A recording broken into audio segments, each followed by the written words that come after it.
it's important too that when we started, I was so excited to start my clinical fellowship year and so nervous about doing the interview process. But at the same time, I think thinking back is I wish that I was also interviewing them.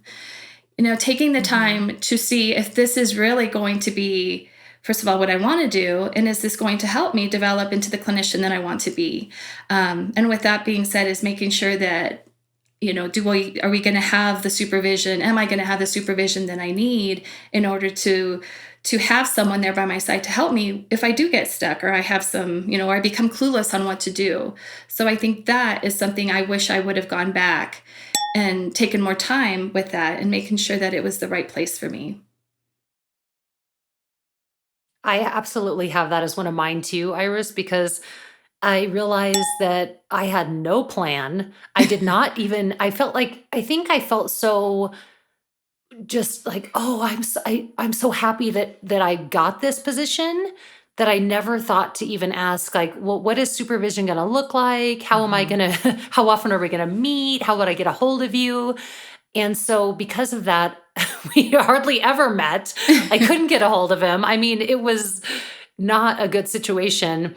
And I didn't even think, just like you, I like the way you put that, that I should have also been interviewing him, my Mhm. supervisor or the Mhm. facility. Like, what is this going to look like? And let's have a plan beforehand. And it's so much harder to come up with a plan in the middle of it when you're panicking and not Yeah. knowing what you're doing. Yeah.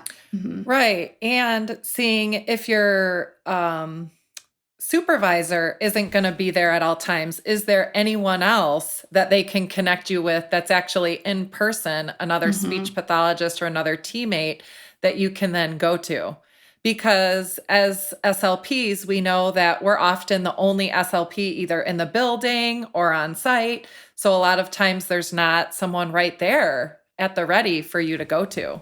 Mhm. So that's something, even if your supervisor is not right there at all times, making sure that there's someone. Mhm. Mhm. Yeah, and with that too, I think you brought up a good point is making sure that even if it's not your supervisor, it's someone else, but even, looking into other disciplines as well. They could be a great source or great resource for Mhm. teaching you. And that was something that in hindsight, I think back that I wish I would have taken advantage of those relationships of, PT, or physical therapy, occupational therapy, respiratory therapy, and how much they can also help at the time to teach me new skills that would have helped me make things a little bit easier with my patients.